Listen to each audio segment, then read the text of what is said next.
नमो नमः। आप सभी का हमारे YouTube channel SP Sanskrit 6 to 10 में स्वागत है।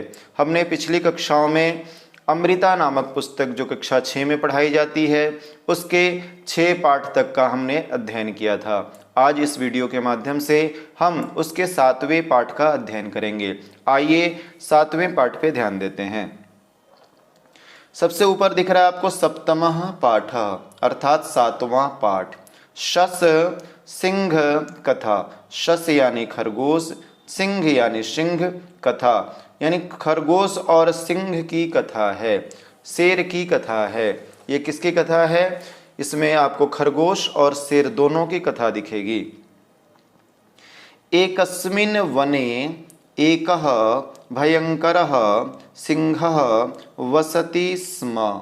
स वने इच्छानुसारेण पशून् भोजनाय मारयति स्म।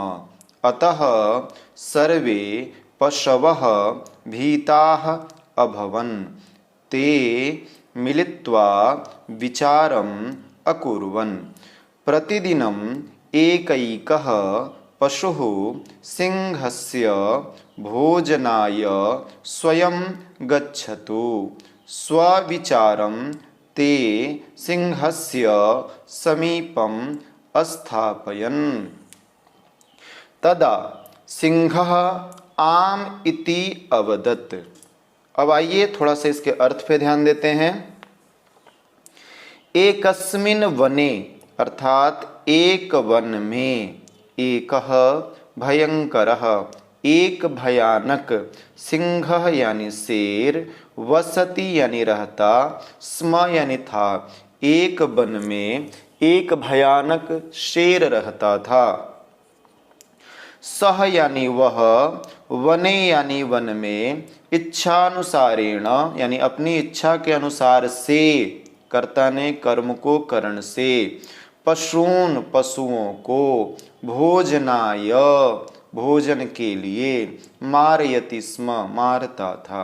यानी एक वन में एक भयानक शेर रहता था।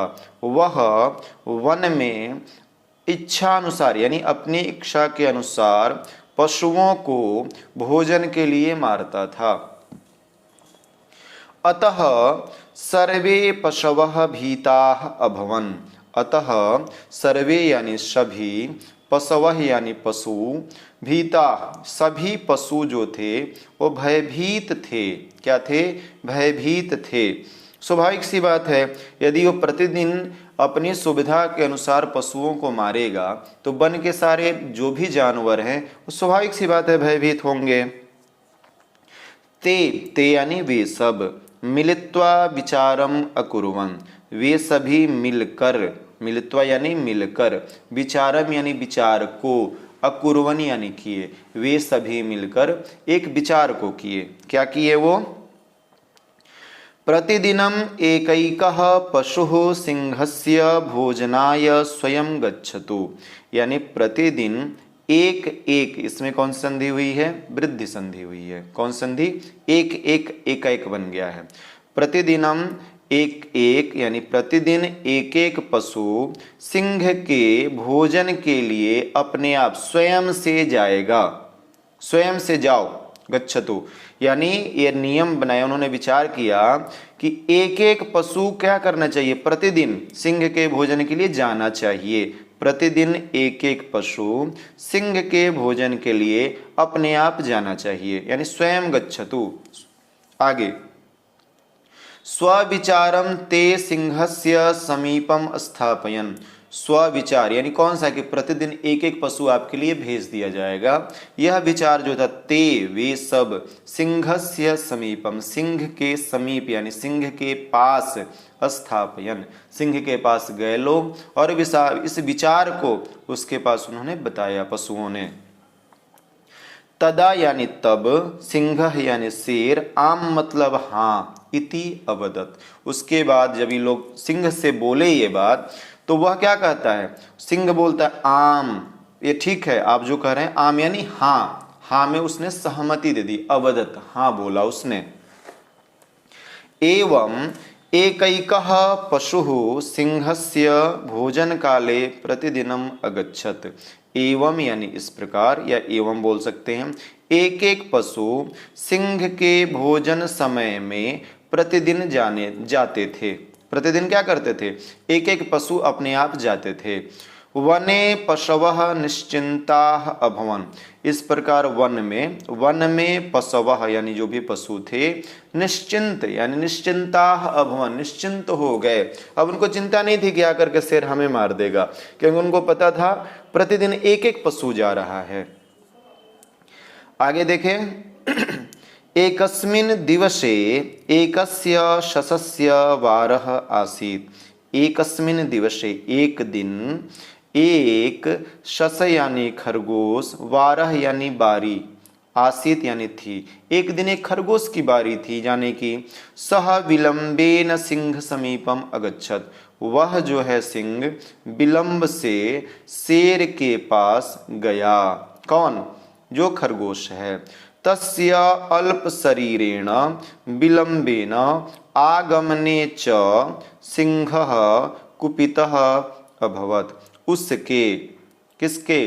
खरगोश के अल्प शरीरेण ने छोटे से शरीर को देखकर, विलंबेन आगमने च यानी वो विलंब से आने के कारण, एक तो अल्प शरीर है, ऊपर से क्या क्या देर से आया है, च और सिंहः कुपितः अभवत् यानी सस यानी खरगोश के आकार को देखकर और विलंब से आने के कारण शेर जो है वो कुपित यानी क्रोधित हो गया, क्रोधित हुआ। सह अवदत, वह बोला। क्या बोला? कौन? यह जो शेर है वह बोला, रे दुष्ट यानी ए दुष्ट, कथम त्वम एकाकी विलंबेन च आगत। कथम यानी कैसे, त्वम यानी तुम, एकाकी यानी एक अकेले, विलंबेन च आगत यानी तुम एक अकेले भी आए हो और विलंब से भी आए हो, अर्थात देर से भी आए हो। बुद्धिमान शशः अवदत्, जो शश खरगोश था वो बहुत बुद्धिमान था। बुद्धिमान शशः अवदत्, बुद्धिमान जो खरगोश था वह बोला, राजन, हे महाराज, हे राजा, कोपम न कुरु, क्रोध नहीं करें। कोपम यानी क्रोध, न मतलब नहीं, कुरु मतलब करें। एकः अन्यः सिंहः मार्गे मिलितः, अर्थात एक अन्य यानी दूसरा, सिंह यानी शेर, मार्गे यानी मार्ग में, मिलितः अर्थात मार्ग में एक दूसरा शेर मुझे मिल गया था। स गुहायाम तिष्ठति, वह एक गुफा में रहता है। गुहायाम यानी गुफा में। सिंह अवदत् कुत्र सह, सिंह जो है बोला, कुत्र सह कहाँ वह कहाँ है। नय माम तत्र, माम यानी मुझको, तत्र वहाँ, नय ले चलो, कहाँ? जहाँ पे वह दूसरा सिंह है। हनिष्यामि तम दुष्टम, तम दुष्टम हनिष्यामि, तम यानी उस दुष्ट को मैं मार दूंगा, हनिष्यामि मार दूंगा। ससः सिंहम कूप समीपम अनयत, सस जो है खरगोश सिंह को कूप यानी कुएं के समीप लाया। तत्र कूपे स्वछायाम सिंहः अपश्यत, तत्र यानी वहाँ, कूपे यानी कुआं में, स्वछायाम अपनी छाया को, सिंहः अपश्यत। आप समझ सकते होंगे कि कुएं में जल भरा हुआ था, शेर ऊपर से उसमें झांक के देखता है, तो देखेगा तो उसकी अपनी छाया जो है दिख रही है। अन्यम सिंहम मत्वा कोपेन सह कूपे अकुर्दत, अन्यम यानी उस छाया को अन्य यानी दूसरा सिंह समझकर, मत्वा यानी मानकर, अन्यम सिंहम मत्वा दूसरा शेर मानकर, कोपेन सह कोप से वह, कूपे यानी कुआं में, अकुर्दत कूद गया। तत्र सह कालेन मृतः, तत्र यानी वह, सह यानी शेर, कालेन तत्काल वह शेर क्या हो गया? मर गया। एवं ससस्य बुद्धि सर्वान् पशून् अरक्षत, एवं यानी इस प्रकार, या एवं आप बोल सकते हैं, ससस्य बुद्धि, खरगोश की बुद्धि, सर्वान पशून, सभी पशुओं की, रक्षत रक्षा किया, अर्थात एक बुद्धिमान व्यक्ति जो है बहुत सारे लोगों की रक्षा कर सकता है। जिस प्रकार इस खरगोश ने सभी जानवरों को मरने नहीं दिया, बचा लिया कि नहीं इनको। अतः कथयन्ति, इसे इसीलिए कहा जाता है क्या, बुद्धिर यस्य बलम तस्य, बुद्धि जिसके पास है बल भी उसी का है। यानी बुद्धिर यस्य, जिसके पास बुद्धि है बल भी उसी के पास है। यदि आपके पास बुद्धि नहीं है तो आपके बल का कोई औचित्य नहीं है, उस बल का आप प्रयोग अच्छे से नहीं कर पाएंगे। इसलिए आवश्यक है कि आप बुद्धिमान बने, आपके पास बुद्धि आएगी तो बल आएगा, सब कुछ सारे कार्य आपके बहुत व्यवस्थित ढंग से होंगे। आइए इसके प्रश्नोत्तर पे ध्यान देते हैं। इन शब्दों का अर्थ बताएं। भयंकर यानी भयानक, भोजनाय यानी भोजन के लिए, कर्ता ने कर्म को करण से संप्रदान के लिए, जिस प्रकार रामाय बनता है उसी प्रकार भोजनाय। पशवः, पशु पशु, पशवः साधु साधु साधु, आपको मैंने पढ़ाया था उकारांत शब्द। पशवः यानी बहुत सारे पशु, भीताः यानी भयभीत, तदा यानी तब, विलंबेन यानी विलंब से, आगतः मतलब आना, सर्वान यानी सभी को, अरक्षत यानी रक्षा किया, बलम यानी बल को या बल। ये समझ पाए होंगे आप, इसका अर्थ समझना है सिर्फ। अब देखिए इनको जोड़ना है। जैसे मैंने मेरे जो वीडियो देखे होंगे पिछली संधि का, सबसे पहले मैंने आपको दीर्घ संधि पढ़ाया था। यह सारे उदाहरण दीर्घ संधि के हैं। जैसे नियम अनुसारेण, आपको म के अंत में अ दिख रहा होगा, अनुसारेण का अ दोनों मिलकर के आ हो जाएगा तो बन जाएगा नियमानुसारेण। उसी प्रकार कर्मानुसारेण, विद्यानुसारेण, समयानुसारेण, धर्मानुसारेण, सब में सिर्फ अ को मिला करके आ कर देना है। आइए अगला देखते हैं हम इसके प्रश्नोत्तर को।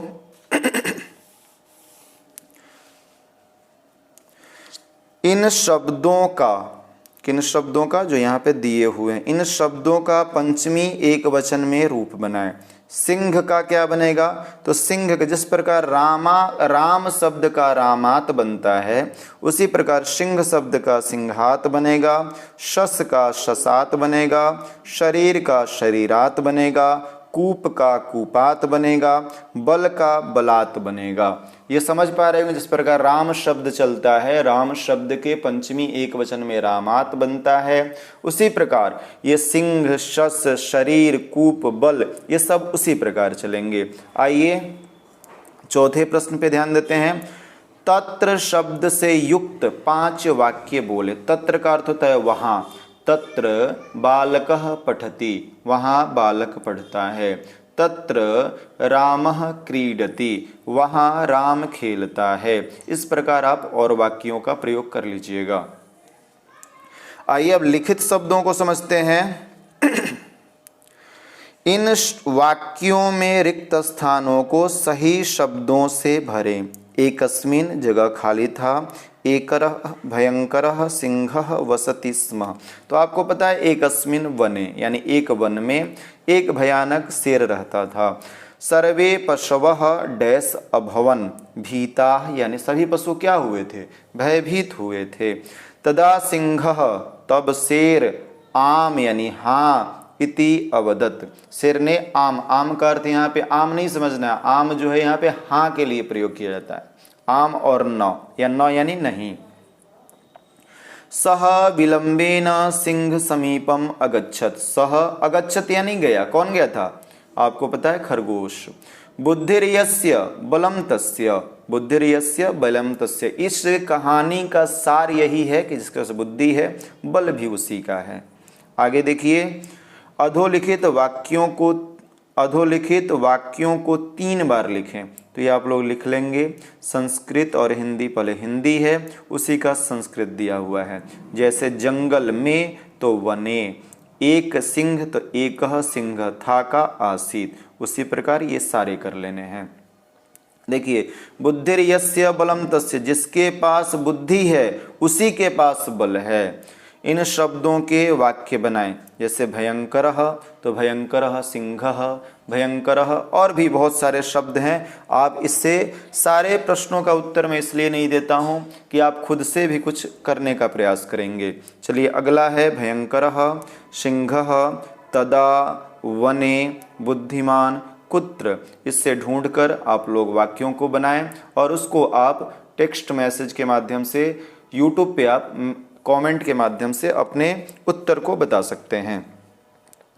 इस कहानी से क्या शिक्षा मिलती है? 5 वाक्यों में लिखें। इस कहानी से शिक्षा यह मिलती है कि जिसके पास बुद्धि है वही सारे कार्य हो कर पाएगा। दूसरा, आप ये समझ सकते हैं कि आप शेर और खरगोश में कितना अंतर है। दोनों का स्वभाव अलग है, दोनों की आकृति अलग है, दोनों का व्यवहार अलग है, फिर भी बुद्धि के माध्यम से जो शस है, जो खरगोश है, वह सिंह से भी जीत जाता है। इसको प्रदर्शित करना है यहाँ पे। इस कहानी के आधार पर कोई कहानी लिखें। आप और भी कोई कहानी लिख सकते हैं। आइए इसके आगे प्रश्नोत्तर में जो दिया गया उस पर हम ध्यान देते हैं। अगला देखिए, निम्नलिखित शब्दों का वर्ण विच्छेद करें। आपको मैंने वर्ण विन्यास पढ़ाया था, उसी को वर्ण विच्छेद कहा जाता है। जैसे आप वने में देखेंगे, व है अ मिल करके व बनता है, न में ए मिलेगा तब ने बनेगा।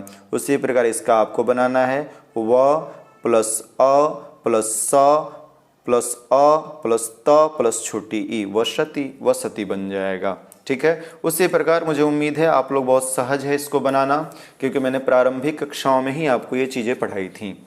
आगे आइए, 11वां जो प्रश्न है, इनका सुमेलन करें। सिंह क्या करता है? गर्जना करता है, तो सिंहः गर्जति। शसः लघु पशु, शस यानी खरगोश क्या है? छोटा पशु है। पशवः भीताः, सभी पशुएं क्या थे? भयभीत थे। विचारम अकुर्वन्, विचार किया। बुद्धि ही बलम, जिसके पास बुद्धि है बल उसी का है। आइए अगला प्रश्न है, संस्कृत में अनुवाद करें। मुझे उम्मीद है मैंने आप लोग को अनुवाद करना सिखाया था। यदि वह वीडियो आप नहीं देखे हैं तो प्लेलिस्ट के माध्यम से उस वीडियो को आप जरूर देखें। वह हंसता है, वह का सह, और वह जहाँ आता है वहाँ ती भी आता है, और हंस यानी हंसना, सह हंसती। तुम दोनों पढ़ते हो, तुम दोनों का युवाम, पढ़ना का क्या होता है? पठ होता है, और जहाँ युवाम आएगा वहाँ थह भी आ जाता है, आता है ना, तो युवाम पठतः, पठथः।